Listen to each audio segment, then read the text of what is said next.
తిరుపతి జిల్లా నాయుడుపేట మండలం Menakuru సేజ్లోని green tech పరిశ్రమ కార్మికుడు నాగేంద్ర అనుమానాస్పదంగా మృతి చెందాడు. వెంకటగిరి ప్రాంతానికి చెందిన నాగేంద్ర గత 12 ఏళ్లుగా ఈ పరిశ్రమలోనే పనిచేస్తున్నాడు. రాత్రి యథావిధిగా విధులకు వచ్చిన నాగేంద్ర ఉదయం పరిశ్రమ ముందు భాగం పార్కింగ్ ప్రదేశంలో అనుమానాస్పదంగా మృతి చెంది ఉండని స్థానికంగా గుర్తించి పోలీసులకు సమాచారం అందించారు.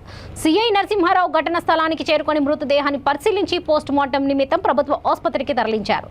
కేసు నమోదు చేసి దర్యాప్తు చేపట్టారు. కాగా తోటి ఉద్యోగులపై మృతుడి కుటుంబ సభ్యులు అనుమానంగా వ్యక్తం చేస్తున్నారు. చైనీస్ యాజమాన్యం గల గ్రీన్ టెక్ కంపెనీలు తరచుగా ఉద్యోగుల మరణాలు కలవరపెడుతున్నాయి. చైనీస్ ఉద్యోగుల ఆహారపు అలవాట్లు, పావురాలను, కుక్కలను, అనేక రకాల జంతువులను చంపి తినడం లాంటి ఎన్నో అంశాలు చర్చనీయాంశంగా మారాయి.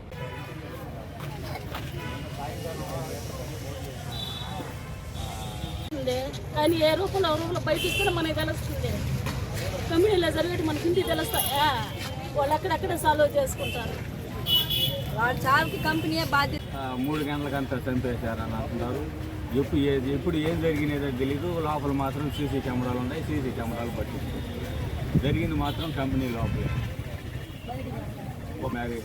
ఒక బిడ్డ, ఆ బిడ్డకి, ఆ భార్యకి, ఒక తండ్రికి, ఒక తల్లికి నల్లగరిని అనాథులు చేసింది సార్ వీళ్ళు. ఈ రాక్షసులు, నరగొప్ప రాక్షసులు నల్లగరి అనాథులు చేశారు.